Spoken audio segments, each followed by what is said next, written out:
नमस्कार. कधीतरी हा प्रश्न पडतो ना, की आयुष्य जगण्यासारखं का वाटतं? म्हणजे अगदी वाईटात वाईट परिस्थितीत सुद्धा माणसं जगण्याची उमेद कुठून आणतात? आज आपण याच प्रश्नाच्या उत्तराचा शोध घेणार आहोत विक्टर फ्रँकलिनच्या सोबत, ज्यांनी आपल्याला जीवनातील अर्थाचा खरा स्रोत दाखवला.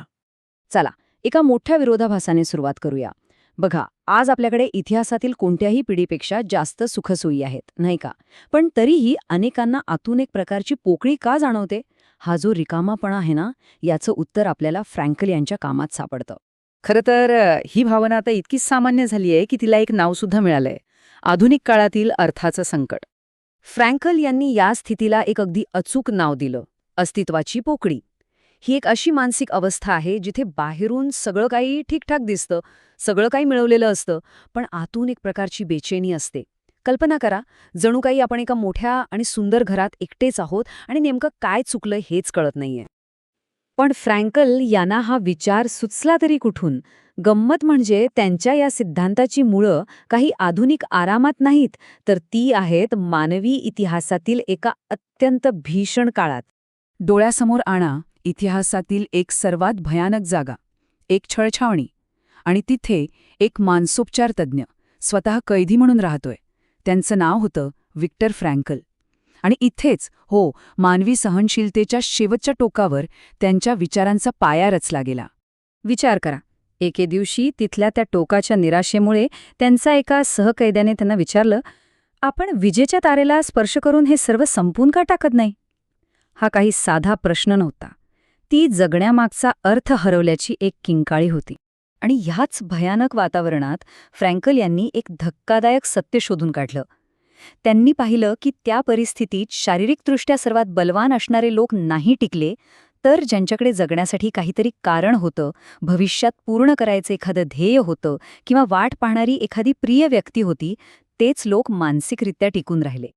आणि याच निरीक्षणातून त्यांच्या सर्वात महत्त्वाच्या सिद्धांताचा जन्म झाला, ज्याला ते म्हणतात अर्थाची इच्छाशक्ती. त्यांच्या मते माणसाला चालवणारी सर्वात मोठी शक्ती ही आनंद किंवा सत्ता मिळवणं नाही, तर आपल्या जीवनाला काहीतरी अर्थ आहे हे जाणणं आहे. हीच आहे ती अर्थाची इच्छाशक्ती, म्हणजे जगण्यामागचं का शोधण्याची आपली तीव्र, खोलवर रुजलेली इच्छा.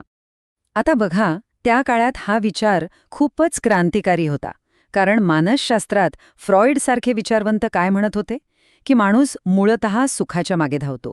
ॲडलर म्हणायचे की तो सत्तेच्या मागे धावतो. पण फ्रँकल यांनी एक तिसरा आणि जास्त खोल मार्ग दाखवला, माणूस अर्थाच्या शोधात असतो. बरं, तर मग हा अर्थ शोधायचा तरी कसा? यावर फ्रँकलने 3 सोपे पण खूप प्रभावी मार्ग सांगितले आहेत. हे 3 मार्ग म्हणजे सृजनात्मक मूल्य, अनुभवात्मक मूल्य आणि वृत्तीदर्शक मूल्य. चला, जरा सोप्या भाषेत समजून घेऊया की हे नक्की काय आहे. पहिला मार्ग आहे सृजनात्मक मूल्य. म्हणजे आपलं काम आपण या जगाला काय देतो, एखादी कलाकृती असेल किंवा एखादं चांगलं काम. दुसरा मार्ग आहे अनुभवात्मक मूल्य. म्हणजे आपण जगाकडून काय घेतो, निसर्गाचं सौंदर्य अनुभवणं किंवा एखाद्यावर मनापासून प्रेम करणं. आणि सर्वात महत्त्वाचा तिसरा मार्ग आहे वृत्तीदर्शक मूल्य. म्हणजे जेव्हा दुःख अटळ असेल तेव्हा त्या परिस्थितीला आपण कोणती भूमिका घेऊन सामोरे जातो. हा जो तिसरा मार्ग आहे ना, तो फ्रँकल यांच्या विचारांचा अगदी गाभा आहे. आणि याच मूल्यावर त्यांनी एक अत्यंत सखोल आणि प्रेरणादायी संकल्पना मांडली. ते याला दुःखद आशावाद म्हणतात. याचा अर्थ दुःखाकडे पाठ फिरवणं नाही, तर त्याला स्वीकारून त्यातूनच काहीतरी अर्थपूर्ण घडवणं. जणू काही आपण चिखलात उमललेलं कमळ शोधत आहोत. खरंच, हा एक खूप शक्तिशाली विचार आहे. फ्रँकलने दुःखद त्रिकूट ओळखलं: दुःख, अपराधभाव आणि मृत्यू.